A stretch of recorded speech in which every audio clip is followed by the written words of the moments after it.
मेरा छोटा देवर हम सबका बहुत लाडला था।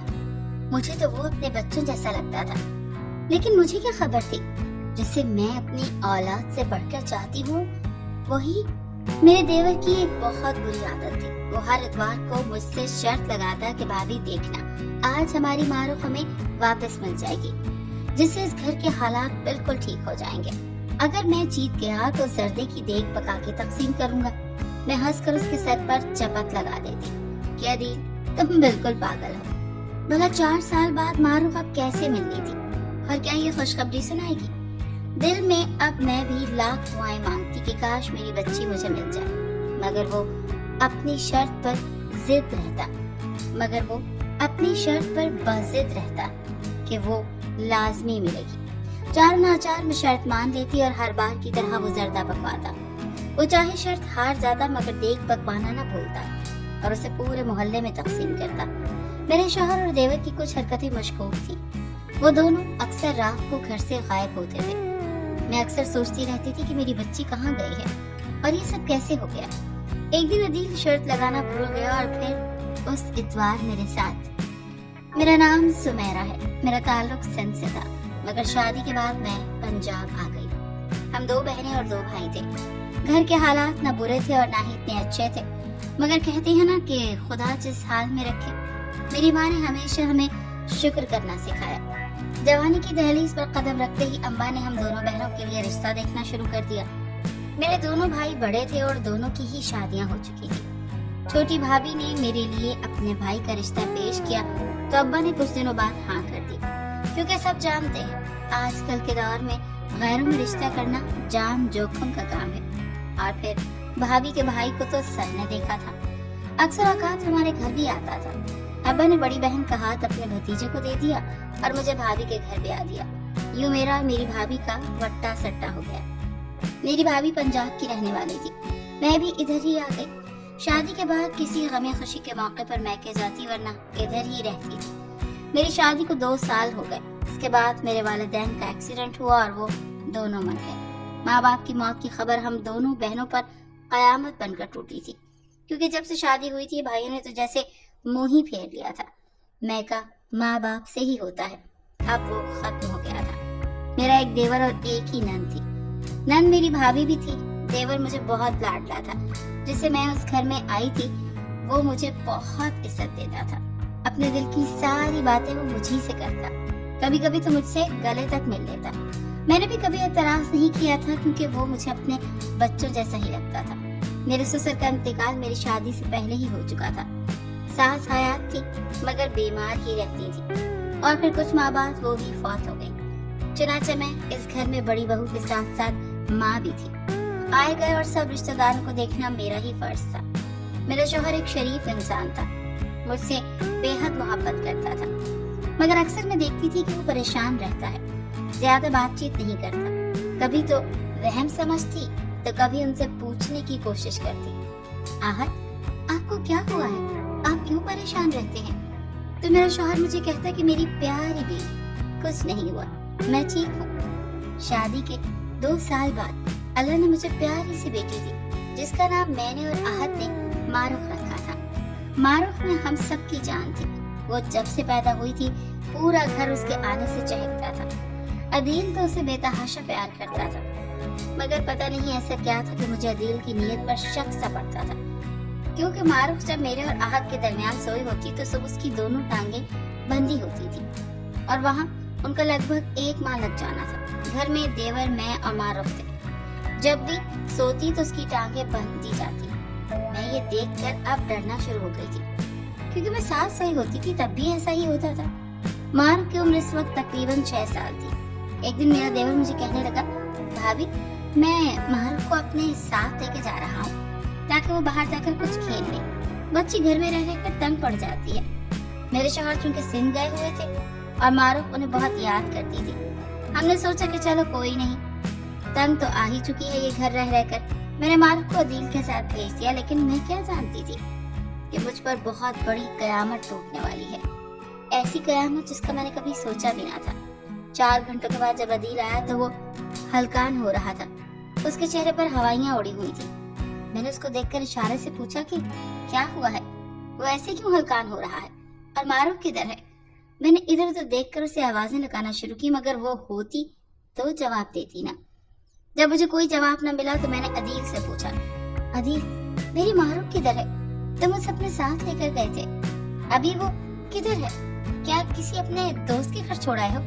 मेरे देवर ने ऊंची आवाज में रोना शुरू कर दिया और कहा कि भाभी मुझे माफ कर दें, मारूफ कहीं खो गई है। मैं और वो साथ वाले बाग में खेल रहे थे, अचानक कोई औरत आई जिसने बुर्का पहना हुआ था।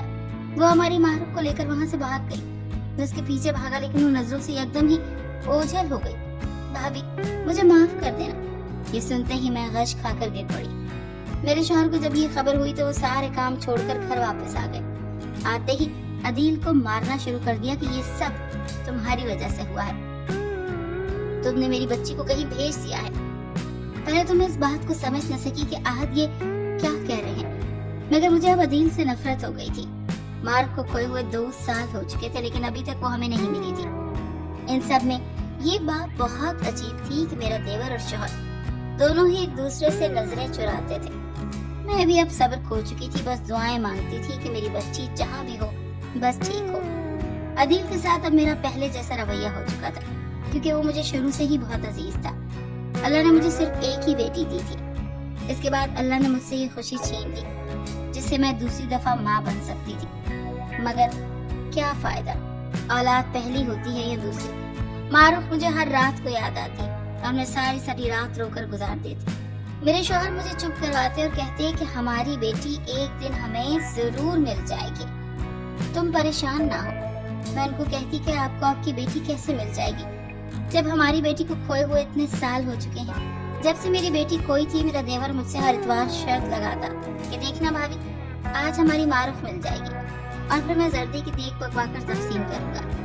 मैं उसे पागल कहकर चपत लगा देती, क्योंकि अब तो उसकी शक्ल भी मुझे भूल गई थी। इतने अरसे से मारूफ को देखा जो नहीं था। वो मुझे कहता भी कि देखना, आज हमारी मारूफ घर जरूर आएगी और साथ खुशखबरी भी लाएगी, फिर हमारे घर के हालात बिल्कुल ठीक हो जाएंगे, आप दोबारा से खुशबाश रहेंगी और बिल्कुल सेहतयाब हो जाएंगी।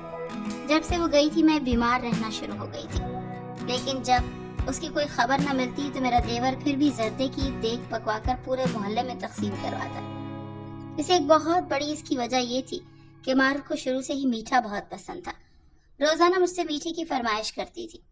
इस सब में वो वाकई में बिल्कुल फरामोश कर चुकी थी कि मेरी बच्ची की रात को टांगे बंधी होती हैं।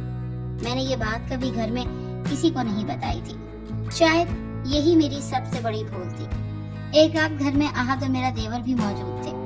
आधी रात को मुझे प्यास लगी तो मैं पानी के लिए उठी। मैंने देखा कि मेरे शौहर कमरे में नहीं है। मैं दबे कदमों चलती हुई छत पर आ गई, क्योंकि अक्सर औकात वो मुझे छत पर मिलते थे, लेकिन छत पे उनको ना पाकर मुझे हैरानगी हुई कि वहाँ पर भी नहीं है। फिर मैंने अपना पूरा घर देख लिया, वो दोनों मुझे ना मिले।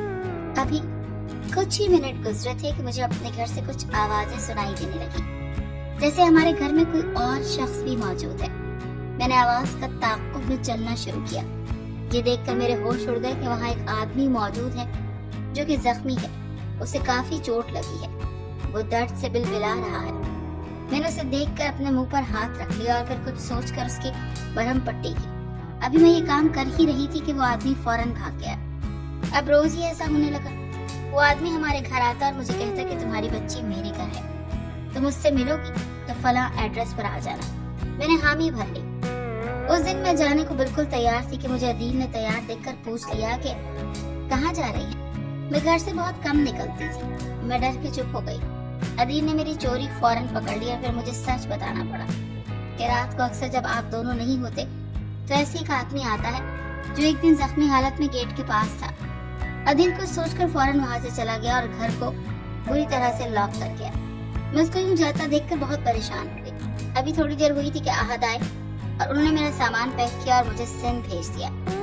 सिंध में अपनी भाभी के घर आई थी और यहाँ ही रहती थी। भाई मेरे बैरून मुल्क थे। भाभी के बच्चों में मुझे अपनी बच्ची याद आती।